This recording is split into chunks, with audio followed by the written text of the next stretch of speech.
Thank you, Mr. Speaker. Uh, Honorable Speaker, I am a member of this committee, and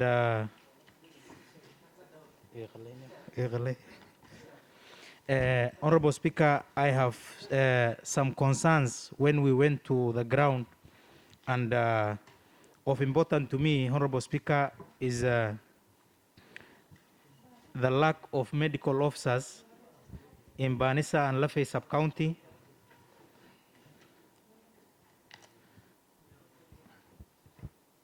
I was saying, Honorable Speaker, that when we went to the ground and we visited every sub-county, of importance to us was the lack of medical officers in Banissa and Lafay sub-county. Honorable Speaker, when we met the Lafay team led by a CO, a clinical officer in charge of Lafay sub-county hospital, they shared a very pathetic situation of the sub-county in terms of health interventions, Mr. Speaker, as a result of the gaps that emanate from lack of medical staff, Mr. Speaker.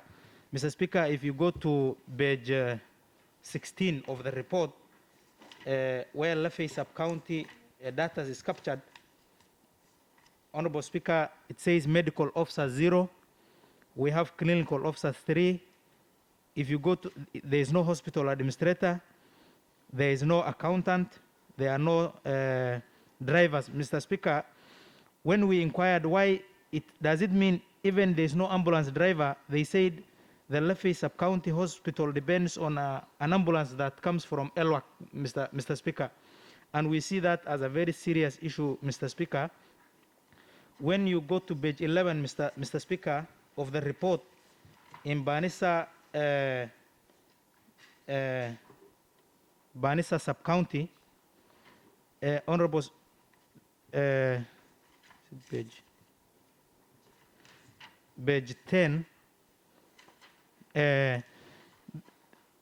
on the staff data, Mr. Speaker, there is no medical officer in Banissa also. With that huge population, Honorable Speaker, there is a serious gap in terms of in terms of medical officers. And then we have a concentration, Honorable Speaker, when you go to Elwak, when you go to Ramu, when you go to Mandera Referral Hospital, there is over concentration of medical officers.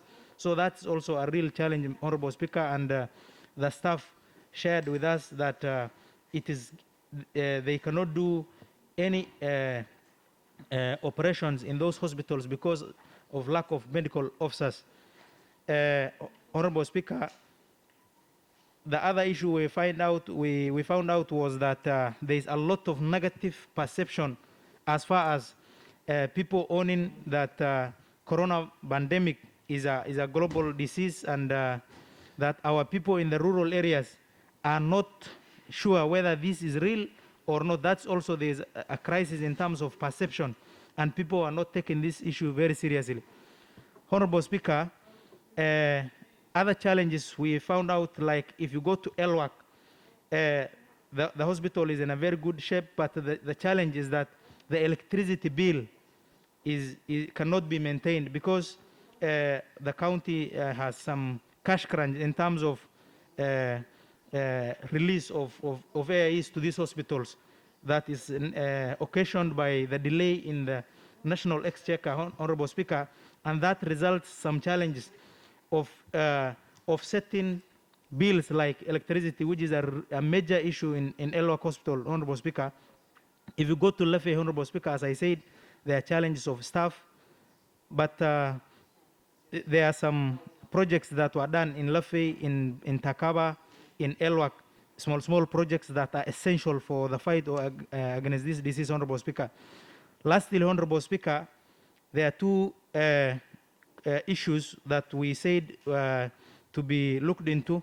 Number one, Honorable Speaker, is the 9 million that were deducted from the staffs of this county has not been accounted by the CEC for finance, Honorable Speaker. And we seek your indulgence to refer to the relevant committee, either PIC and PAC or Finance Committee, Honorable Speaker. Lastly, Honorable Speaker, the Committee on Health should also take up the issue of COVID-19 Fund Committee. We have tried to invite them. They could not respond to two invitations, Honorable Speaker. And we could only see from yesterday in the social media that they were going round. And I think that is their first public appearance, Honorable Speaker, since they were gazetted. And the Committee on Health should also look onto the fully operationalization of that fund committee, Honorable Speaker. Lastly, I support, Honorable Speaker, the committee recommendation. Thank you. You consult